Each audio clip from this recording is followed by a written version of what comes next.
तो प्यारे बच्चों नमस्कार। कैसे हैं आप सभी लोग। उम्मीद करता हूँ आप जहाँ भी होंगे अच्छे होंगे और काफ़ी अच्छे से अपनी पढ़ाई को और अपनी तैयारी को कर रहे होंगे। तो जैसा कि आपको पता है अभी हम पढ़ रहे हैं क्लास 10 का गणित और उसमें चल रहा है, उसमें हमने कल कराया था 4.1 और आज हमारा है प्रश्नावली 4.2। ठीक है, तो चलिए देखते हैं। तो चलिए करते हैं प्रश्नावली 4.2 स्टार्ट। उसका पहला सवाल पढ़ेंगे। पहला सवाल क्या है, तो आइए पहला सवाल पढ़ते हैं। धीरे धीरे से चलेंगे ताकि सभी को समझ में आए। अगर आपको हमारी वीडियो अच्छी लग रही हैं तो वीडियो को कृपया करके लाइक जरूर किया करें। और अगर आपको, तो अब चलते हैं। तो चलिए अब ध्यान देंगे पढ़ने पर, इधर उधर की बातें करेंगे बिल्कुल भी नहीं। ठीक है, तो अब पहला सवाल देखेंगे हम। चलो पहला सवाल देखते हैं। पहला सवाल पढ़ेंगे, गुणनखंड विधि से निम्न द्विघात समीकरणों के मूल ज्ञात कीजिए। किससे? गुणनखंड विधि से। ठीक है, तो सवाल नंबर 1 दे रखा है हमें x square minus 3x minus 10 बराबर 0। ठीक है, तो इसके निकालेंगे गुणनखंड विधि से मूल।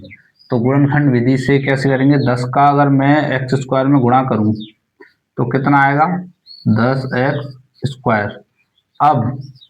अब मुझे दो ऐसे नंबर चाहिए जिनका अगर मैं मल्टीप्लाई करूं तो 10x स्क्वायर आए और घटाऊं तो 3x आए। तो क्या हो सकता है? 5 दूनी 10, यानी कि 5 और 2, 5x और 2 है। 5x में से 2x जाएगा तो कितना बचेगा? 3x बचेगा। और 5x और 2x का गुणा करूंगा तो 10x स्क्वायर आएगा कि नहीं आएगा ये? तो ठीक है, तो हमें कितना नंबर मिल गया? ये मिल गया। तो चलिए इसको कर दूं ऐसे। तो लिखूंगा, तो यहाँ पर लिखेंगे x square minus 5x minus 5x और प्लस 2x। ये प्लस का होगा तभी तो इसमें से घटेगा, तभी तो यहाँ पर 3 आएगा। और माइनस 10 बराबर 0। अब x square minus 5x, 5x में से, अब यहाँ पे अब करो आप इसमें से और इसमें से कॉमन लो। इसमें से कॉमन लेंगे तो यहाँ से क्या कॉमन आएगा? x। अरे आ जाएगा कि नहीं x कॉमन? इन दोनों में क्या सेम है? x ही तो सेम है, तो x कॉमन आ गया। ठीक है, अब क्या बचेगा? इसमें x बचा, यहाँ पे क्या बचेगा? इसमें 5 बचा, तो x माइनस 5। अब प्लस 2 कॉमन आ जाएगा इन दोनों में से, तो यहाँ क्या बचा? x और प्लस माइनस का गुणा हुआ तो माइनस हो जाएगा और क्या बचा? 5 बराबर 0। ठीक है, अब x माइनस, अब ये दोनों आगे सेम, इसको लिख लेंगे एक जगह x माइनस 5 और इनको लिख लेंगे एक जगह x प्लस 2। ठीक है, यहां तक तो कोई दिक्कत नहीं। चलो अब इसके बराबर है 0। अब क्या करेंगे? x माइनस 5 बराबर, अगर मैं 0 रखूं तो x बराबर क्या आएगा? 5। और x प्लस 2 बराबर 0 रखूं तो x बराबर क्या आएगा? x बराबर उधर जाके माइनस का 2। तो इसका आंसर होगा, इसके मूल होंगे इसके 5 और माइनस 2। यही हमारा आंसर है। ठीक है, इसी प्रकार अब दूसरे वाले को हल करेंगे। दूसरे वाले को देखें तो दूसरे वाले को देखेंगे 2x square plus x minus, इसी प्रकार इसमें करेंगे। इसकी गुणा इसमें करूंगा तो कितना होगा? 6 दूनी 12x स्क्वायर, 12x स्क्वायर हो जाएगा। चलो अब हमें ऐसे दो नंबर चाहिए, ऐसी दो नंबर चाहिए जिनका अगर मैं गुणा करूं तो 12x स्क्वायर आए और जिसे मैं माइनस करूं तो 1 आए। तो ऐसे दो नंबर क्या हैं? 3 और 4, यानी कि 3x और माइनस 4x माइनस 3x। यही तो है 4x माइनस 3x। 4x में 3x जाएगा तो x बचेगा और इनका गुणा करूंगा तो 4 दूनी 12x स्क्वायर आएगा, है ना? चलो तो यहाँ पर लिखेंगे हम 2x स्क्वायर प्लस 4x और माइनस 3x माइनस 6 बराबर 0। ठीक है, अब 2x स्क्वायर, अब इसमें से और इसमें से क्या निकालेंगे, कॉमन। तो यहाँ पे क्या कॉमन आ रहा है, 2x कॉमन आ जाएगा इन दोनों में से, तो यहाँ लिख लेंगे 2x। अंदर क्या बचेगा, 2x बाहर आ गया तो x बचा, प्लस और x बाहर आ गया तो यहाँ पे 2 बचेगा। अब माइनस के 3 कॉमन ले लूँ तो अंदर क्या बचेगा, x और माइनस माइनस प्लस और 2 बराबर 0। अब ये दोनों हो गए सेम, ये दोनों जो सेम हो गए उनको लिख लेंगे एक जगह, x प्लस 2 और 2x, और इनको लिखेंगे एक जगह 2x माइनस के 3 बराबर 0। अगर मैं x प्लस 2 बराबर 0 रख दूं तो x बराबर माइनस का 2 हो जाएगा कि नहीं। अगर मैं 2x माइनस 3 बराबर 0 रखूं तो ये कितना हो जाएगा, 2x बराबर 3 हो जाएगा और x बराबर 3/2। तो इसके जो मूल होंगे, यहाँ पे जो मूल होंगे, मूल वो क्या होंगे, -2 और 3/2। क्या यहां तक सभी को बात समझ में आई, क्या यहां तक सभी को बात समझ में आई। अगर सभी को बात समझ में आई तो एक बार कमेंट में जरूर बताएं कि जी जी भैया हमें बात समझ में आई। देखो अगर आप हमें बताओगे नहीं तो हमें पता कैसे चलेगा कि आपको समझ में आ रहा है कि नहीं आ रहा है। आप बताओगे, और अगर इसमें अगर समझ में नहीं आ रहा है तो आप बताओ कि कहाँ पर कैसे समझ में नहीं आ रहा है, तो उस चीज़ को हम सुधार करें, उस चीज़ पर हम सोचेंगे कि कैसे क्या करना चाहिए ताकि बच्चों को आसानी से समझ में आए चीज़ें। तो उस चीज़ को थोड़ा देख के थोड़ा हमें भी फीडबैक दिया करो। तो चलो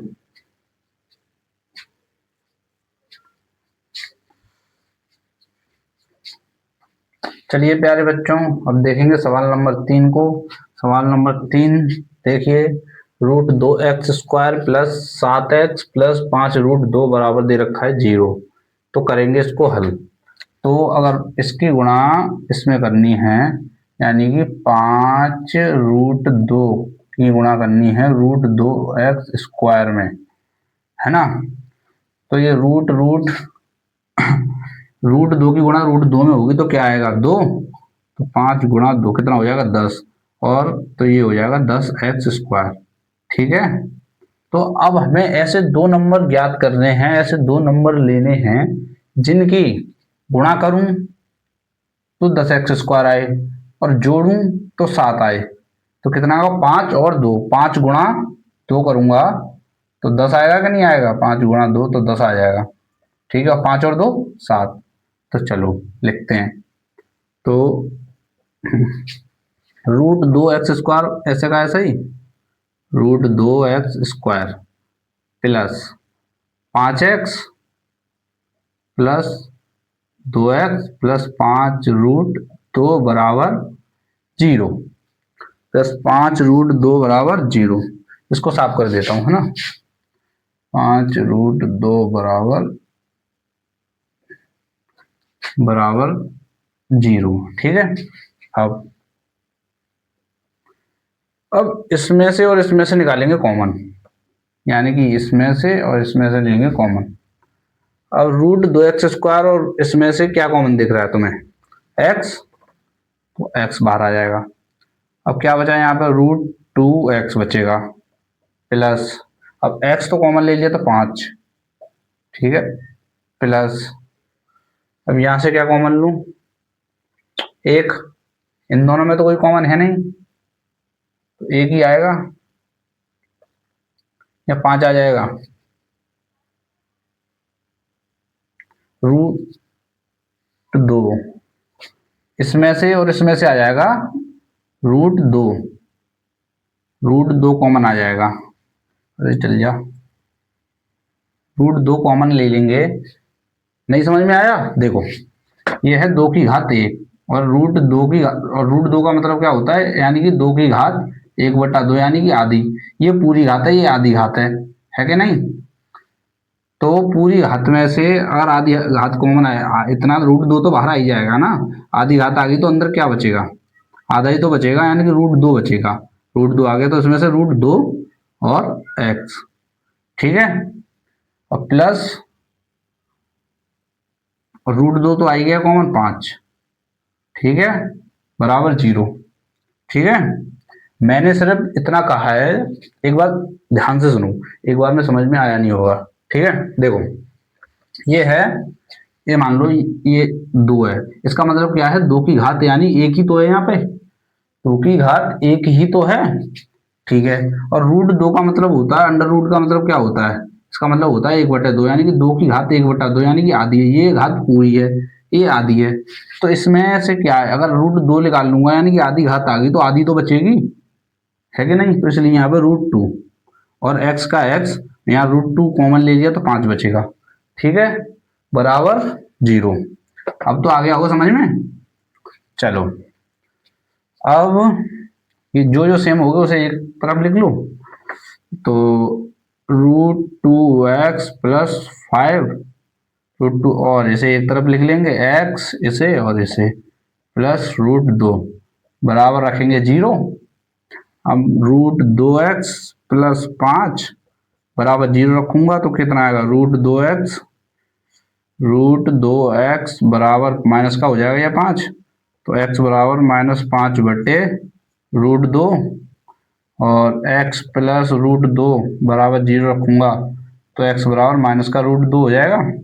तो ये हमारे मूल आ जाएंगे, मूल -5/√2 और ना माइनस कहाँ है, हाँ हाँ, -5/√2 और -√2, ये आ गए हमारे मूल। एक बार समझ लो और अच्छे से।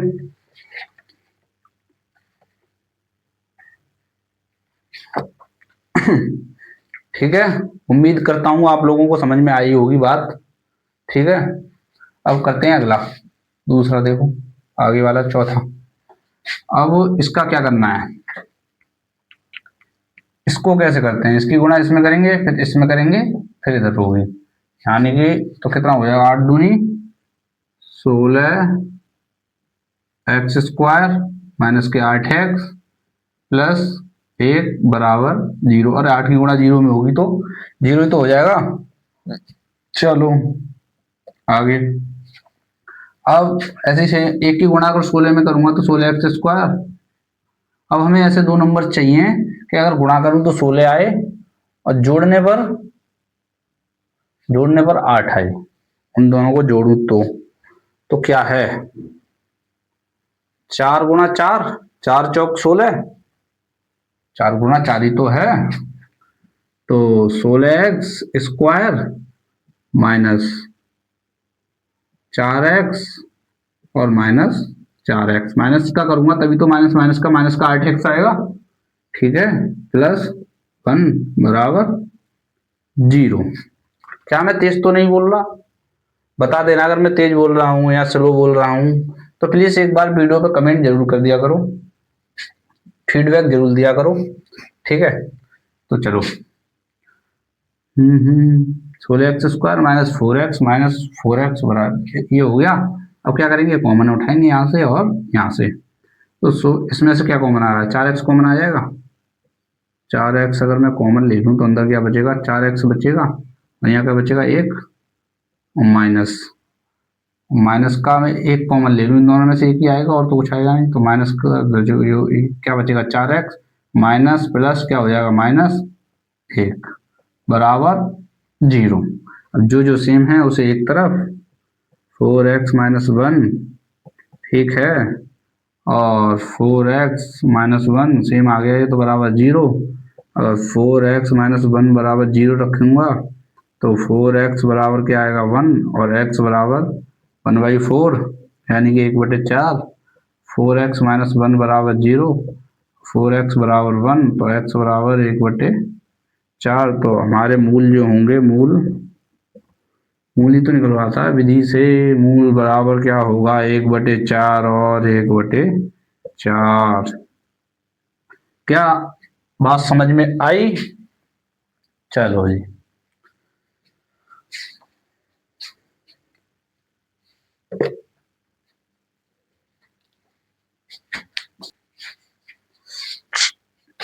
चलो भाई अगला देखो, 100x² -20x + 1, सेम वही, इसके इसमें गुणा करूंगा तो हो जाएगा ये 100x²। और हमें अब ऐसे 2 नंबर ज्ञात करने हैं। फिर जिसकी गुणा करूं मैं तो 100x² आए और जोड़ूं तो 20 आ जाए, है कि नहीं? तो ऐसा क्या है, 10 गुणा 10 और 10 और 10 20, ठीक है। तो ये हो जाएगा 100x² माइनस 10x और माइनस फिर 10x प्लस 1 बराबर 0। हम यहाँ से और यहाँ से कॉमन लेंगे, क्या कॉमन आएगा, 10x कॉमन आ जाएगा, 10x कॉमन ले लेंगे, अंदर क्या बचेगा 10x माइनस 1, यहाँ से क्या लेंगे, इन दोनों में से एक कॉमन आ रहा है ना, एक कॉमन ले लेंगे तो अंदर 10x माइनस प्लस क्या हो जाएगा माइनस और 1 बराबर 0। तो अब क्या आ जाएगा यहाँ इसे एक बार लिखेंगे इसे, तो 10x और ये तो हो जाएगा 10x माइनस 1 और 10x माइनस 1 बराबर 0। तो 10x माइनस 1 बराबर 0 रखूँगा तो 10x बराबर क्या हो जाएगा 1 और x बराबर 1/10 और 10x माइनस 1 बराबर 0। तो 10x बराबर 1 और x बराबर 1/10। तो मूल जो होंगे इसके 1/10 1/10, ठीक है।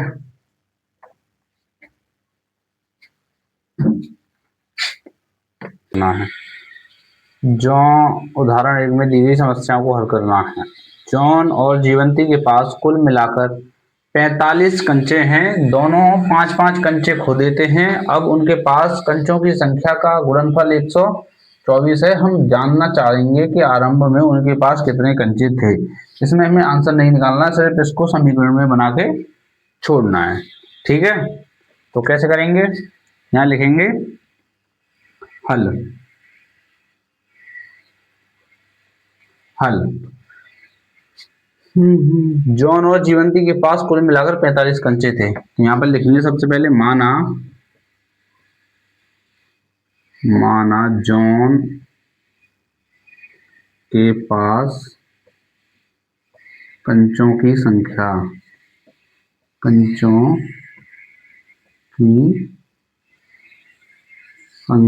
जॉन के पास कंचों की संख्या मान लेंगे हम x, ठीक है।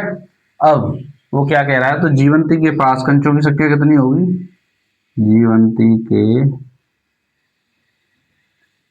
पास कंचे कितने हो जाएंगे। अगर दोनों के पास कुल मिलाकर 45 कंचे हैं तो जीवंती के पास कितने होंगे, हम 45 में थे, अगर 45 में से अगर जॉन के कंचे घटा देंगे तो जीवंती के कंचे आ जाएंगे। तो जॉन के पास होंगे 45 माइनस x। अब दोनों ने 5-5 कंचे खो दिए, ठीक है। यहाँ पे लिखेंगे दोनों ने 5-5 कंचे खोने के बाद 5-5 कंचे खोने के बाद क्या है, 5-5 कंचे खोने के बाद तो क्या हो जाएगा x माइनस 5। ये किसके होंगे, जॉन के पास कंचे कितने, जॉन के पास कितने कंचे बचेंगे, x माइनस 5। और जीवंती के पास बचेंगे 40 माइनस 5, यानी कि 45 माइनस x माइनस 5। तो क्या हो जाएगा 40 माइनस x, ठीक है। अब उनके पास कंचों की संख्या का गुणनफल 124 है, यानी कि जॉन के और जीवंती के पास कंचों की संख्या का जो गुणनफल है वो 124 है। तो यहां लिखेंगे प्रश्न से, तो उनके पास यानी कि इनकी कंचों तो कितना हो जाएगा x माइनस 5 और 40 माइनस x, इनका गुणनफल कितना है 124, ठीक है। चलो इसको लिख लेता हूं मैं ऊपर, इनका गुणनफल है 124। x माइनस 5 और 40 माइनस एक्स, x माइनस 5 और 40 माइनस एक्स बराबर 124। ठीक है ना, यही है। चलो जी, अब क्या करेंगे, अब इसमें गुणा करेंगे। तो अगर x की गुणा 40 में करूंगा तो कितना होगा, 40x माइनस x की गुणा x में करूंगा तो एक्स स्क्वायर। ठीक है, अब 5 की गुणा इन दोनों में होगी तो -5 की गुणा वो 40 में करूंगा तो -4 4 पन्ना 20, कितना होगा -200। Minus minus plus, minus minus plus हो जाएगा और 5 है, फिर कितना हो जाएगा 5x बराबर हो जाएगा 124।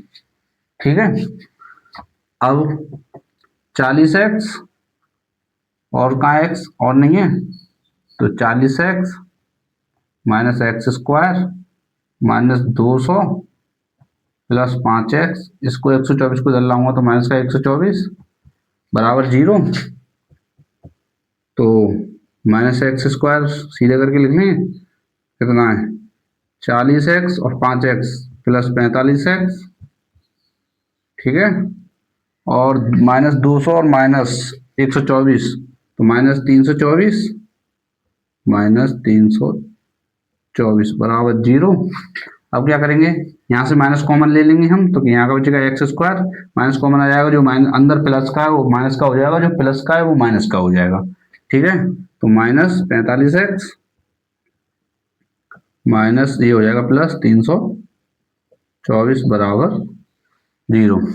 तो माइनस उधर जाके 0 हो जाएगा ये, तो x square minus 45x plus 324 बराबर 0। तो यह है हमारा आंसर। ठीक है,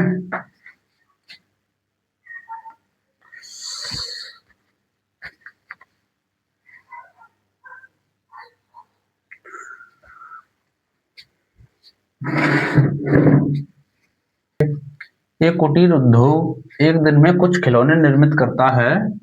प्रत्येक खिलौने का मूल्य 55 रुपए में से एक दिन निर्माण किए गए खिलौने की संख्या को घटाने से प्राप्त संख्या के बराबर है। किसी एक दिन कुल निर्माण लागत 750 रुपए थी। हम उस दिन निर्माण किए गए खिलौनों की संख्या बताइए या जानना चाहेंगे। ठीक है, तो चलिए करते हैं, लिखेंगे हल। माना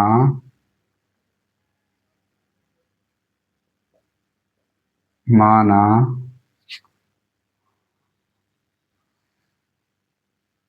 एक दिन में निर्मित खिलौनों की संख्या, एक दिन में निर्मित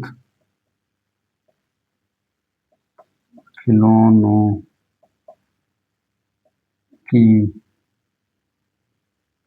की संख्या बराबर x, और इसने कुल निर्माण लागत कितनी दे रखी है 750, तो इसे भी लिख लेंगे, कुल निर्माण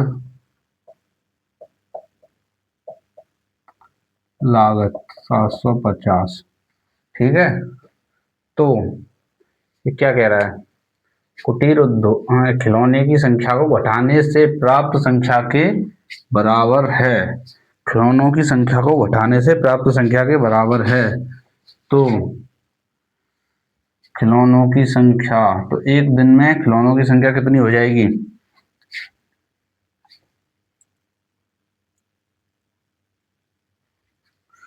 तो यहां पर निकालेंगे हम प्रत्येक खिलौनों की संख्या। तो यहाँ लिखेंगे प्रत्येक खिलौने की संख्या बराबर 55 माइनस एक्स। ठीक है, तो कैसे हो जाएगा, तो x और 55 माइनस एक्स बराबर हो जाएगा 750।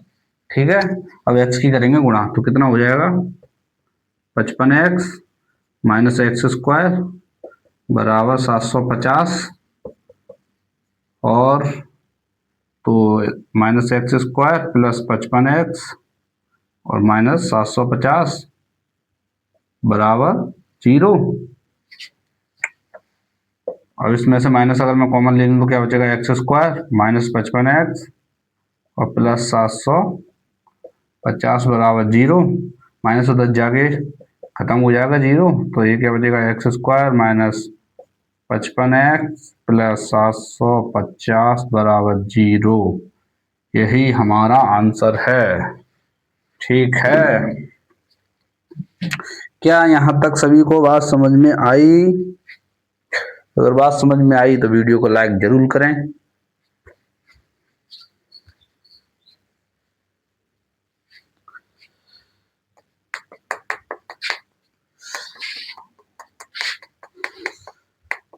देखो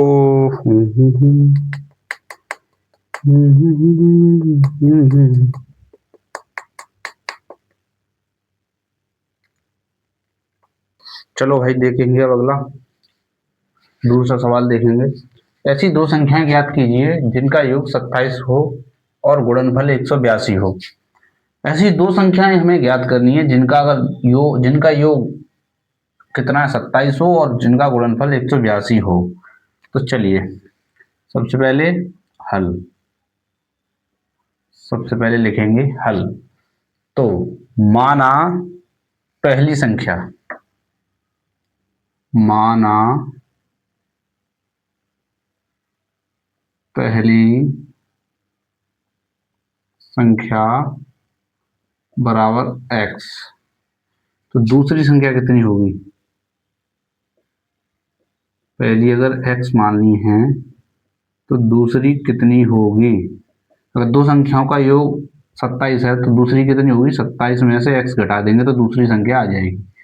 ठीक है, और इन दोनों संख्याओं का गुणनफल 182 है, तो यहां लिखेंगे प्रश्न से इन दोनों संख्याओं का गुणनफल 182 है, यानी कि x और 27 माइनस x का गुणनफल होगा 182। ठीक है, तो अब करेंगे सॉल्व। अब x की गुणा अगर 27 में करूंगा तो 27x, अब x की गुणा x में करूंगा तो वो होगा एक्स स्क्वायर बराबर 182। तो 27 क्या होगा, minus x square plus 27x minus 182 बराबर 0। अब क्या होगा, यहां से माइनस कॉमन ले लूं तो एक्स स्क्वायर माइनस 27x और प्लस 182 बराबर 0। माइनस उधर जाके खत्म हो जाएगा, तो x square minus 27x plus 182 बराबर 0। अब हमें दो ऐसे नंबर चाहिए जिसका अगर गुणा करूं तो 182 हो। पहले इसकी गुणा इससे करूंगा 182 से एक्स स्क्वायर से, तो 100 ये कितना हो जाएगा, 182 एक्स स्क्वायर हो जाएगा। अब मुझे दो ऐसी संख्या चाहिए, दो ऐसे नंबर चाहिए जो अगर मैं गुणा करूं तो 182 हो, अगर मैं जोड़ूं तो 27 आना चाहिए, 27x आना चाहिए, और गुणा करने पर 182 एक्स स्क्वायर आना चाहिए। तो क्या है, 182 9 1 7 से 13, 7 दूनी 14 गुणा 13 करूंगा तो 182 आएगा, और 14 और 13 जोड़ूंगा तो 27 आएगा। तो 14x और 13x, तो x square minus 14x minus 13x plus 182 बराबर 0।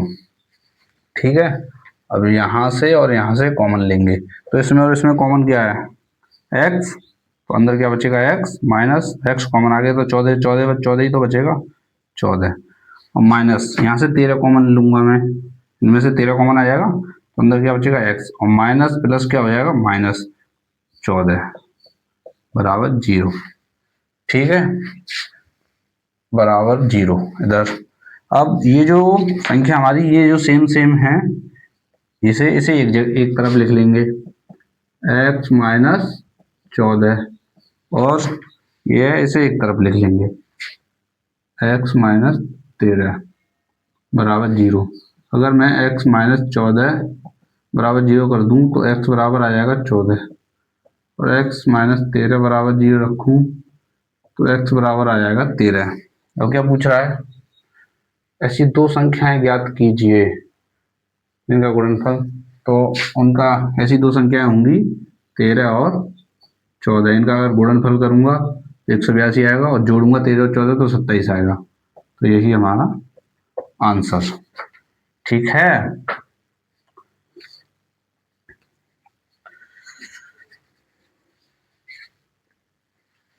चलो जी देखते हैं अगला सवाल नंबर 4। सवाल नंबर 4, दो क्रमागत धनात्मक पूर्णांक ज्ञात कीजिए जिनके वर्गों का योग 365 हो। जिनके वर्गों का योग 365 हो। तो देखेंगे सबसे पहले हल। ठीक है, अब माना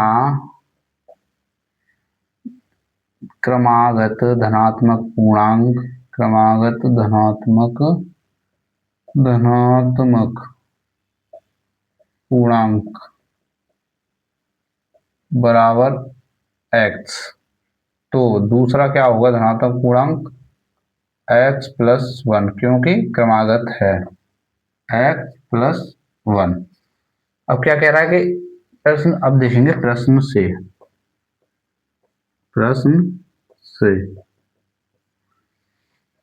जिनके वर्गों का योग 365 यानी कि इनका वर्ग करें एक्स स्क्वायर प्लस 1 का होल स्क्वायर, इनका वर्गों का योग 365 है।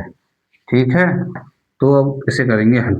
तो एक्स स्क्वायर का एक्स स्क्वायर प्लस ये क्या है हमारा ए प्लस बी का होल स्क्वायर के फॉर्म में है, तो इसे ए प्लस बी का होल स्क्वायर में खोलेंगे। तो ए प्लस बी का होल स्क्वायर क्या होता है, A square plus B square plus 2ab। तो इस रूप में इसे हम खोलेंगे तो क्या हो जाएगा, एक्स स्क्वायर प्लस एक का स्क्वायर करेंगे तो एक, प्लस 2 गुणा 2ab तो 2 गुणा ए बी तो जाएगा 2x। ठीक है, बराबर 365। अब एक्स स्क्वायर और एक्स स्क्वायर कितना हो जाएगा, 2x स्क्वायर, तो हो जाएगा 2x स्क्वायर। ठीक है, अब क्या एक, ठीक है, ये क्या प्लस 2x प्लस 1 और माइनस 365 हो जाएगा इधर आगे बराबर 0। तो अब 2x स्क्वायर प्लस 2x, और ये क्या है 365 में से या तो 364 बचेगा, का जो जो संख्या बड़ी होगी उसका चिन्ह आएगा, तो बचेगा 364 बराबर 0। ठीक है, तो अब इसमें से कुछ कॉमन आ सकता है, इसमें से 2 कॉमन आ जाएगा। अब मैं 2 कॉमन ले लूँ तो अंदर क्या बचेगा, x square plus x minus minus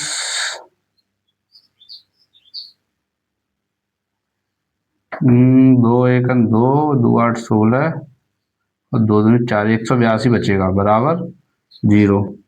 तो 2 उधर जाके 0 हो जाएगा, तो ये क्या बचेगा, x square plus x minus 182 बराबर 0।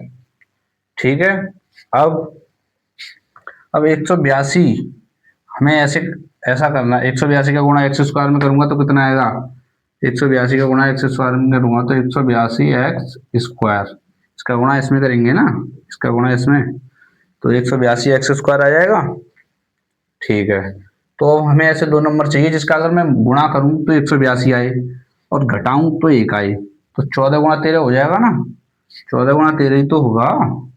तो 14 गुणा 13, 14 गुणा 13, तो 14x और 13x हो जाएगा, तो बराबर x square plus 14x minus 13x minus 182 बराबर 0, बराबर 0।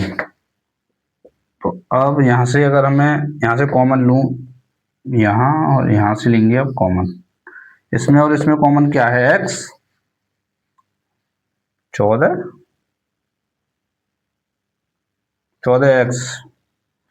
इसमें कॉमन आ जाएगा x, तो अंदर क्या बचेगा x प्लस 14।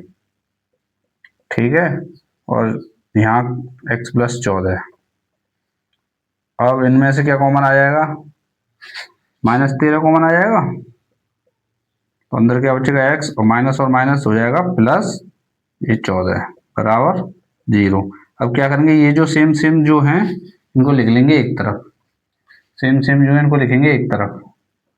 ये कितना x प्लस 14 और ये जो संख्या है इनको लिखेंगे एक तरफ, यह है x माइनस 13 बराबर 0। ठीक है, अगर मैं x प्लस 14 बराबर 0 करूँ तो x बराबर क्या आएगा -14, और इसी प्रकार x माइनस 13 बराबर 0 रखूँ तो x बराबर आ जाएगा 13। तो माइनस की संख्या से हमें मतलब नहीं है, प्लस की संख्या आई है x बराबर 13। अब क्या कह रहा है, ऐसे दो धनात्मक पूर्णांक ज्ञात करने हैं, यानी कि एक धनात्मक पूर्णांक आ गया हमारा 13 और क्रमागत है, तो अगला क्या होगा 13 प्लस 1 बराबर 14। तो दो धनात्मक पूर्णांक जो होंगे यहाँ लिखेंगे क्रमागत धनात्मक पूर्णांक बराबर 13 और 14, यही हमारा आंसर। ठीक है, क्या ये बात सभी को समझ में आई? देखो, अगर बात समझ में आए करे तो वीडियो को लाइक जरूर किया करो और कमेंट में बताया करो कि हाँ हमें समझ में आ रहा है। अगर आपको चीज़ें समझ में आ रही हैं तो इससे इससे हमें काफ़ी ज़्यादा खुशी मिलेगी, क्योंकि हमारी मेहनत वसूल होगी। अगला करेंगे, चलो। एक समकोण त्रिभुज की ऊंचाई इसके आधार से 7 सेंटीमीटर कम है। इसके आधार से 7 सेंटीमीटर कम है। एक त्रिभुज के आधार की ऊंचाई 7 सेंटीमीटर कम है। यदि कर्ण 13 सेंटीमीटर का हो तो अन्य दो भुजाएं ज्ञात कीजिए। तो समकोण त्रिभुज बना लेते हैं, चलो। समकोण त्रिभुज, सब कोई बताएगा समकोण त्रिभुज कितने डिग्री का होता है? समकोण त्रिभुज होता है 90 डिग्री का। ठीक है, तो कम से कम त्रिभुज की ऊंचाई इसके आधार से 7 सेंटीमीटर कम है, यानी ये होता है इसका आधार, जो नीचे वाली भुजा होती है, ये होता है कर्ण। ठीक है, ये होता है लंब। तो क्या क्या कह रहा है ये, इसके आधार से 7 सेंटीमीटर कम है क्या, यानी कि इसका आधार अगर मैं x मान लूँ तो जो लंबाई होगी तो x माइनस 7 होगी, 7 ही 7 कम है इससे। यदि कर्ण बराबर 13 हो तो लिखेंगे हल, लिखेंगे माना आधार बराबर x। तो क्या कह रहा है, लंबा, तो इसकी लंबाई हो जाएगी x माइनस 7। ठीक है, तो यदि कर्ण 13 सेंटीमीटर का हो तो कर्ण बराबर क्या तो होता है हमारा सूत्र, एक कर्ण का वर्ग बराबर होता है लंब का वर्ग प्लस आधार का वर्ग। ठीक है, तो कर्ण कितना है 13, तो 13 का वर्ग बराबर लंब कितना है x माइनस 7, का वर्ग प्लस यानी कि x का वर्ग। तो 13 का वर्ग करेंगे तो 169, ये खुल जाएगा a माइनस बी के होल स्क्वायर में। a माइनस बी का होल स्क्वायर क्या होता है, ए स्क्वायर माइनस वो plus B square minus 2ab। ठीक है, तो खोलेंगे a माइनस बी के होल स्क्वायर में तो क्या हो जाएगा, ये एक्स स्क्वायर माइनस 7 7 49 प्लस वो माइनस 7 7 49 और 2ab तो 7 दूनी 14 एक्स हो जाएगा प्लस एक्स स्क्वायर बराबर कहाँ है, बराबर में तो है ही। अब क्या करेंगे हम इसमें, एक्स स्क्वायर और एक्स स्क्वायर कितना हो जाएगा, इसे इधर ले आएंगे तो एक्स स्क्वायर और x square 2x square plus 49 minus 14x, और ये इधर आएगा तो माइनस के 169, तो ये कितना हो जाएगा 49 में से एक इतने के 169 में से 49 जाएंगे तो कितना बचेगा, तो ये 2x का 2x लिखेंगे -14x, ये बचेगा 120, 120 बचेगा माइनस का -120, ठीक है, -120 बराबर हो जाएगा 0। तो इसमें से क्या कॉमन आ जाएगा? 2 कॉमन आ जाएगा, आ जाएगा, 2 कॉमन ले लो। इसमें से मैं अगर 2 कॉमन लूंगा तो अंदर बचेगा x² -7 माइनस के 60 बराबर 0, 2 उधर जाके खत्म हो जाएगा तो क्या बचेगा x² -7 माइनस 60, ठीक है, बराबर 0। अब ये हो गया। अब करेंगे 60 की 60, हमें ऐसे 2 नंबर चाहिए जिसका गुणा करें तो 60 आए और घटाएं तो 7 आए। तो 12 5 60, 12 गुणा 5 करूंगा तो 60 आएगा और 12 में से 5 जाएगा तो 7 बचेगा, ठीक है। तो क्या आएगा हमारा आएगा x² ऐसे के ऐसे ही minus 12x plus 5x minus 60 बराबर 0, ठीक है। इसे ऊपर लिख देता हूँ, x² माइनस 12x, यहाँ लिख लूँ x² minus 12x plus 5x बराबर, और 5x माइनस 60 बराबर 0, ठीक है। अब इसमें से और इसमें से कॉमन निकालो, तो इसमें से क्या कॉमन आएगा? x कॉमन आ जाएगा तो अंदर क्या बचेगा x माइनस 12, यहाँ से प्लस 5 कॉमन आ जाएगा तो x माइनस प्लस माइनस 12 बराबर 0। तुम सेम सेम को एक जगह x माइनस 12 और x प्लस 5 इसको एक जगह बराबर 0 और x माइनस 12 बराबर 0 रखूँ तो x बराबर 12, x प्लस 5 बराबर 0 करूँ तो x बराबर -5। माइनस वाली से में कोई मतलब नहीं है, x बराबर आ गया 12, यानी कि अगर इसका आधार अगर 12 है तो ये 7 कम होगा, तो आधार होगा इसका 12, तो लंबा होगा इसका, लंबाई होगी इसकी 12 माइनस 7 बराबर 5, तो आंसर इसका होगा 12 और 5, ठीक है।